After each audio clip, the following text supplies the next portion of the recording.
आपको कब इसके ऊपर पहले भी मुकदमे थे, 2-3 बार पहले भी थाने जेल गया था? जी। तो क्या करता? शराब पीता था, क्या करता था? ये शराब तो नहीं पीता था माऊ जी, नशा तो नहीं करता था ये। पर ये लोगों के जब से इसने स्कूल छोड़ा, एकता नगर में चाले लग गया भाऊ जी है, बस वहाँ से बिगड़ गया ये। शराब नहीं पीता था भाऊ जी। अच्छा। हाँ, शराब वराब नहीं पीता था, बीड़ी सिगरेट पीता था। अच्छा। हाँ। तो अभी शादी नहीं हुई थी? शादी में इस साल करने वाला था, तो मेरा एक छोरा शांत हो गया, उसको आज 8 महीने हुए हैं। उसका मर्डर हुआ था छोरे का? नहीं सर, वो गाड़ी कार से गया था ना, तो पलटी खा गई थी, वो उसमें शांत हो गया था। आपको कब मालूम चला कि उसने इतना गंदा कृत्य किया? आपकी आंखों से आंसू आ रहे हैं, आपको बहुत दुख भी है? दुख तो बहुत है बाबूजी, मैं क्या करूं, मेरे बच्चे छोटे छोटे बच्चों के बच्चे, मैं मर जाऊं मैं ऐसा मेरे को है। मैं क्या करूं, मैं एक दोनों में तो मर जाऊंगा। मेरी औरत क्या करेगी, वो क्या करेगी बेचारी, वो भी मरेगी, वो क्या करेगी। अभी उसको अस्पताल पुलिस वाला आए तो ले गए, एक मेरे लड़के को ले गए और उसको मिसेज को ले गए, अस्पताल में गए। माँ को भी दुख है कि इतना गलत कृत्य किया है। बहुत रो रही बेचारी, मैं समझा रहा उसको, मैंने कहा बेटा तुझे समझ कि हमारा हाथ छोरा था ही नहीं, मर गया ये, मत बोलो कि मेरा छोरा है ये। शर्म आ रही हमको बोलने में, हम क्या जवाब देंगे किसी को भी, हमको बाहर बैठने में शर्म आ रही। मेरी औरत का मैं ध्यान रख रहा था कि वो आए तो मैं कुछ करे। आज हम श्राद्ध था, हम सुबह 4 बजे उठ के श्राद्ध करने गए थे, गया जी के मंदिर पे जल चढ़ाने गए थे हम सुबह। अच्छा, जो आपका जो बच्चा खत्म हो गया उसका श्राद्ध करने गए थे आप? मेरे पिताजी का भी और बच्चे का भी, दोई का श्राद्ध करने गए थे। आज हमको भोजन बना के खिलाना था, लोगों को नहीं खिलाया हमने। तो आपको क्या कब पता चला, किसने बताया? पता तो सर हमको कल भी चल गया था, क्योंकि पुलिस वाले आए थे, यहाँ से ले गए थे। और हमको मालूम पड़ा था कि इसने कुछ न कुछ करा है इसने। और समाचार सुनता हूँ सर, मैं पिक्चर कुछ भी नहीं देखता हूँ, समाचार सुनता हूँ मैं तो, समाचार रोज समाचार सुनता हूँ मैं, चैनल पे चैनल बदलता रहता हूँ मैं, तो उसमें समाचार में मेरे को मालूम पड़ा। तो आपको शक हो गया था कि ये? हाँ बराबर, शक तो सर हमको कल ही हो गया था जब इसको पुलिस वाले ले गए थे। अच्छा, इसने ऑटो का वो सब बदल भी दिया था? वो उसका अर्जुन का नाम था, छोटे वाले भाई का, जिसकी ऑटो थी, और उसपे कई बैनर वैनर चिपकाया था ये। वो मैंने भी नहीं देखा सर बैनर का, तो वो पुलिस वालों ने बैनर निकाला, मेरे छोरे ने बताया कि वो पापा ऐसा ऐसा हो गया। मैं तो बाजार में था, रिक्शा चला रहा था, मैं आया यहाँ पे। जब घटना हुई है, बता रहे हैं कि सुबह की है, उसके बाद ही घर आया था? घर तो रोज आ रहा था सर, ये घटना तो सोमवार की सुन रहे हैं हम। घटना तो सोमवार की सुन रहा है, ये तो रोज आ जाता सर। पर हमको जरा तक भी मालूम नहीं पड़ा सर, जरा तक भी मालूम पड़ जाता सर, मैं थाने में पुलिस को फोन करके बुला के बंद करवा देता, मैं बंद करवा देता सर मैं।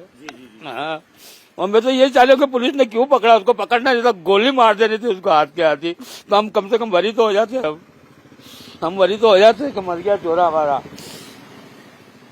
मार देना था इसको। आपका नाम क्या था? राजू सोनी।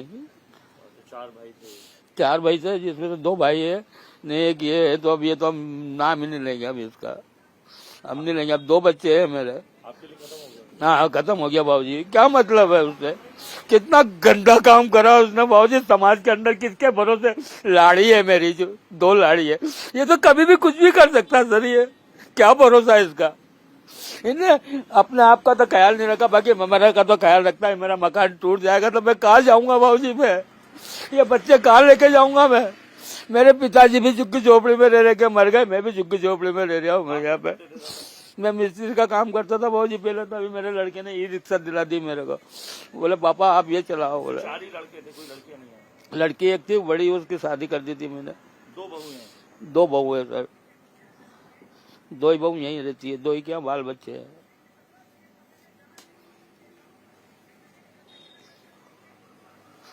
कहीं का भी नहीं छोड़ा बाबूजी, मैं समाज के अंदर कैसे रहूंगा, कैसे क्या करूंगा, मेरे को कुछ समझ में नहीं आ रहा बाबूजी, मैं क्या करूं, मैं क्या कर सकता हूं मैं, कि सबको जेल दे दूं, कि मर जाऊं मैं, तो मुझसे क्या होगा। आप तो मुकदमा लड़ेंगे क्या उसके लिए? नहीं लड़ू बाबूजी, मैं तो मिलने भी नहीं जाऊंगा, नहीं जाऊंगा बाबूजी मैं। हाँ, मैं कभी नहीं जाऊंगा, ना किसी को जान दूंगा मैं। मैंने रात को मेरी पत्नी से कह दिया था, कोई भी पूछे कहना कि मर गया मेरा छोरा था, बाकी मर गया वो हमारी तरफ से, हम नहीं जाएंगे बाबूजी। कभी नहीं जाएंगे। सच बोल रहा हूँ बाबूजी, मैं मंदिर में बैठा हूँ झाड़ के नीचे, भगवान मुझे कोड़िया करे, मैं झूठ बोलूँ तो मैं कभी नहीं जाऊंगा उसका मुंह देखना। मर जाएगा तो नहीं जाऊंगा, मैं मरूंगा तो उसको आने भी नहीं दूंगा मैं। हाँ, मैं परिवार में कोई भी मरेगा तो मैं नहीं आन दूंगा उसको। मेरे जीते जब तक तो नहीं आन दूंगा मैं उसको। कि माँ भी मरेगी तो नहीं आन दूंगा मैं उसको। मैं नहीं आन दूंगा। ना मिलने जाओगे आप? नहीं सर, मैं नहीं जाऊंगा, मैं कभी नहीं जाऊंगा मैं। क्योंकि वो मार देता, किसी को लड़ाई झगड़ा कर लेता, चोरी कर लेता तो मैं उसमें भी स्वीकार कर लेता। बाकी इसने इतना गंदा काम किया है उसने उस बच्ची के साथ में, बेचारी के साथ में। कितनी दुखी होगी उस सिस्टम पे इसने गलत काम करा होगा तो उसका क्या बीत रही होगी बेचारी छोटी सी बच्ची के साथ में। मैं उसको गोद ले लूं, मेरी माँ बना लूं, मैं उसको बहन बना लूं, मैं सब कुछ बनाने के लिए तैयार हूँ, अपना जीवन उसको देने के लिए तैयार हूँ मैं बच्ची के। इतना गंदा काम किया है इसने, क्या करूं सर मैं। अरे बाबूजी मैं बहुत परेशान हूँ, मैं अंदर में मैं बहुत जल रहा हूँ, मैं बहुत दुखी हूँ बाबूजी, मैं बहुत दुखी हूँ। मैं किसको बोलूं? पुलिस वालों को बोलूंगा तो मानेंगे तो नहीं वो कोई। किसको बोलूं मैं? मेरे को शर्म आती है। लोगों ने सुबह बेचारा अच्छे दर्शन करने आते हैं, मेरे से राम राम करने जाते, सब पढ़ते। मेरी ऑटो का नाम लिखा हुआ, वो ऑटो भी थी सारी, वो ऑटो भी से भी मेरी इज्जत खराब हो रही है, उससे भी दुनिया भी जानती है मेरे को। यहाँ पे मेन रोड पे रहता हूँ मैं, यहाँ पे थाने के सामने मेरी दुकान है चाय की। मैंने इसीलिए चाय की दुकान डाली थी कि बच्चे इससे सुधरेंगे। चलो मेरी बात नहीं मानेंगे तो इसको देख के तो सुधरेंगे कि थाने पे कैसे कैसे अपराध होते, कैसे कैसे माँ बाप बेचारे भीख मांगते, इधर उधर हाथ जोड़ते, वकीलों करने जाते, पैसे देते, फिर भी उनको ठुकरा देते। इसलिए मैंने दुकान डाली थी यहाँ पे थाने के सामने कि एक बाप होके 4 बच्चों को नहीं संभाल सकता तो मेरे के चलो भाई थाने के सामने दुकान डाल दो तो देखेंगे अपराधियों को तो सुधरे में रहेंगे। ये फिर भी इन्हें इतना गलत काम करा भाजी, बहुत गलत काम करा भाजी। इन्हें कभी माफ नहीं करेगा देव भगवान, इसको कभी माफ नहीं करेगा भाजी। तो तस्वीरों में देख रहे हैं जिस शख्स ने पूरी मानवता को शर्मसार किया, हैवानियत की हद पार कर दी। उसके पिता हमारे साथ हैं, बेहद दुखी हैं, उनके आंसू बता रहे हैं कि जैसे पूरे देश इस उज्जैन की निर्भया के कांड के बाद रोया। ऐसा गलत काम करा, महाकाल की नगरी में पूरा बदनाम कर दिया, सबको बदनाम कर दिया। महाकाल में सारे परिवारों को बदनाम कर दिया उसने। यहाँ पे कैसे काम होते हैं यहाँ पे। आप पीड़ा, दुख, तकलीफ समझ सकते हैं। उन्हें दुख है, उनका औलाद जरूर थी, लेकिन वो कह रहे हैं अब वो किसी भी कीमत पे मिलने नहीं जाएंगे, कोर्ट पे केस नहीं लड़ेंगे उनके लिए। उनका ये जो नीच पुत्र था उसकी मौत हो चुकी है और वो कह रहे हैं कि उसे गोली मार देनी चाहिए। ये आप घर देख सकते हैं, एक छोटा सा घर था, यहाँ पर ही वो शख्स जिसने इतना कुत्सित कृत्य किया, मानवता को शर्मसार किया, अपने 3 भाइयों के साथ रहता था। एक भाई की हालांकि एक एक्सीडेंट में मृत्यु हो गई, उसी के नाम पे जो ऑटो था वो चलाता था।